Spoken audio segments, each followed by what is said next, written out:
Moi j'aime bien savoir un peu qui il y a dans la salle avant de commencer le spectacle. Tout le monde s'appelle Eric, visiblement. Des gens en dehors du département ou... Ouais. Tu viens d'où? Montélimar. Ouais, c'est pas mal. Quelqu'un arrive à faire mieux que ça? Montélimar aussi. Vous auriez pu venir ensemble, enfin... En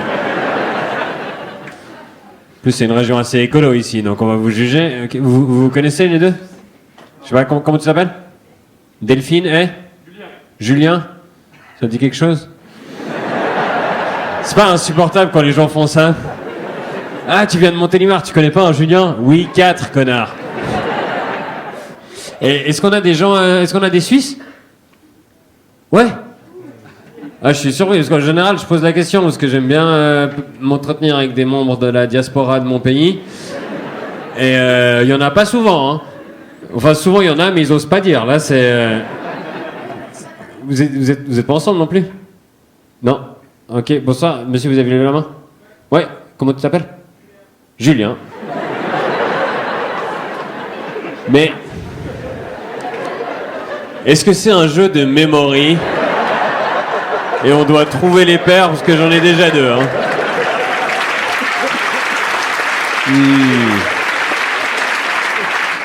Il me faut encore une Delphine et un Fabien.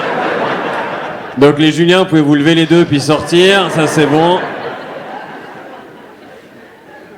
Et Julien, tu viens d'où en Suisse? Fribourg, mais j'ai jamais vécu en Suisse. T'as jamais vécu en Suisse? Ok, t'as des ancêtres suisses qui ont décidé de fuir la misère. Qu'est-ce qui s'est passé? Quelle est l'histoire de cette famille, Julien?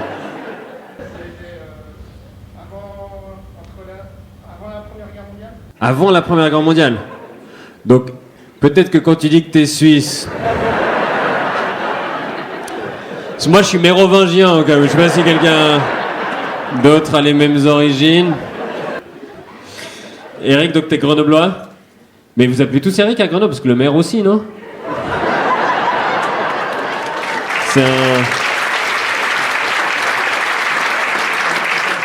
Mais j'ai vu que... Ah, vous avez une grande championne qui est grenobloise, hein, Jeannie Langot, elle est grenobloise.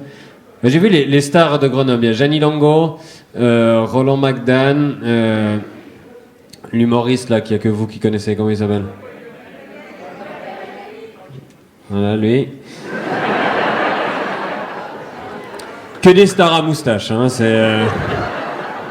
la spécialité de la ville. Non, j'ai vu Stendhal. Stendhal, il est de Grenoble aussi.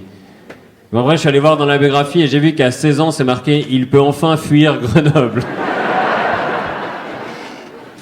Non, ok, donc c'est une ville sympathique. Non, alors j'ai entendu « Ville la plus plate de France » et j'ai entendu « Avenue la plus longue de France ». Oui, donc, ouais, du monde. Système solaire, quoi, allez-y, quoi. Hésitez pas, non, mais après j'ai entendu plein de théories sur cette avenue, donc c'est quoi, c'est le cours Jean Jaurès, et que, comme quoi vous avez dû la séparer en plusieurs segments pour que les Champs-Élysées soient quand même l'avenue la plus grande de France. Mais je crois que tout le monde s'en bat les couilles d'être l'avenue la plus grande de France. Hein, parce que j'ai essayé de trouver la base de cette théorie, et il n'y a aucune trace, il n'y a que les Grenoblois qui pensent ça, et... Si vous voulez, on vous donne l'avenue la plus longue de France, hein, vraiment.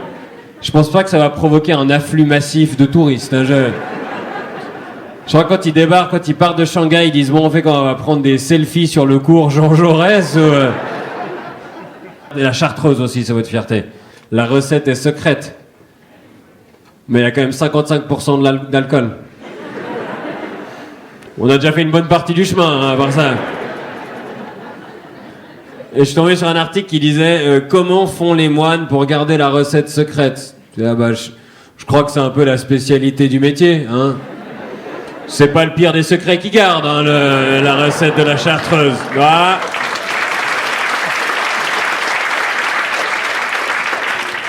Les mecs, ils vont débarquer au paradis devant Saint-Pierre. Alors, j'ai pas révélé la recette de la Chartreuse. Touchez 2-3 gamins de messe, mais la recette de la Chartreuse.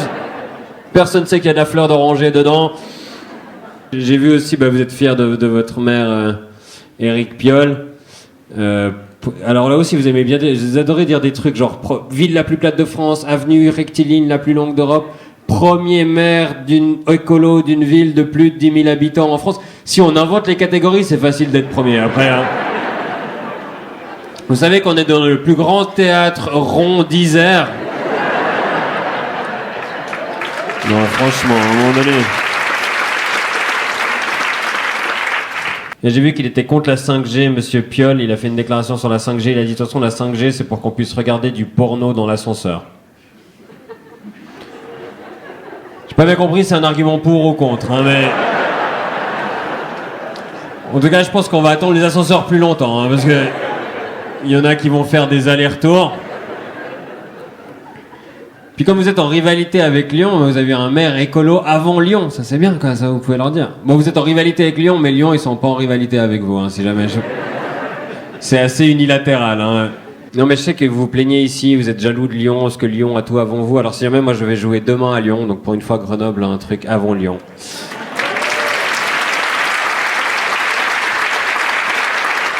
Ah, c'est pas le meilleur truc, hein, mais c'est déjà ça. Et j'ai vu que c'est aussi la ville, Grenoble, où le béton a été inventé. Ouais, vous vous vantez vraiment de ce que vous pouvez. Non, mais c'est bien, franchement. Calogero et le béton, quoi. Non, le béton a été inventé et visiblement, ils ont décidé de le rentabiliser en ville, hein. Je comprends qu'au début, tu dis, tu veux prouver que ton invention fonctionne et du coup, tu dois montrer l'exemple, t'en fais plein. Mais là, ça a marché, le béton. Vous pouvez arrêter, hein. Non, mais moi je suis assez content parce que en tant que Suisse, c'est quand même la région quasi frontalière. Hein. On touche plutôt la Savoie, mais vous êtes juste après. Et du coup, je me suis dit, c'est une région que je connais pas, ça va me faire plaisir parce que moi, quand je vais à Paris, j'ai pas grand chose en commun avec eux. Donc là, je me dis, c'est des gens qui vont être plus similaires à moi. On aura plein de choses à se dire. Et j'étais en loge tout à l'heure, et puis il y a un technicien qui passe, il m'a vu affaler dans le canapé, puis il m'a dit, oh Maramé, le gars Joe, il est choucar. Oh putain. Va me falloir un lexique quand même à un moment donné parce que... Et ça y est, la tournée est terminée, sauf si vous êtes lillois ou dans le nord, enfin à proximité, enfin débrouillez-vous quoi, ou alors réunionnais. Dans ce cas-là, je passe près de chez vous. Sinon, c'est soit complet, soit déjà passé. Et pour ceux qui ont raté le spectacle, on a filmé ce spectacle, on l'a capté et il sera disponible en ligne quelque part ce printemps. Je vous tiens au courant de ça. Bon dimanche.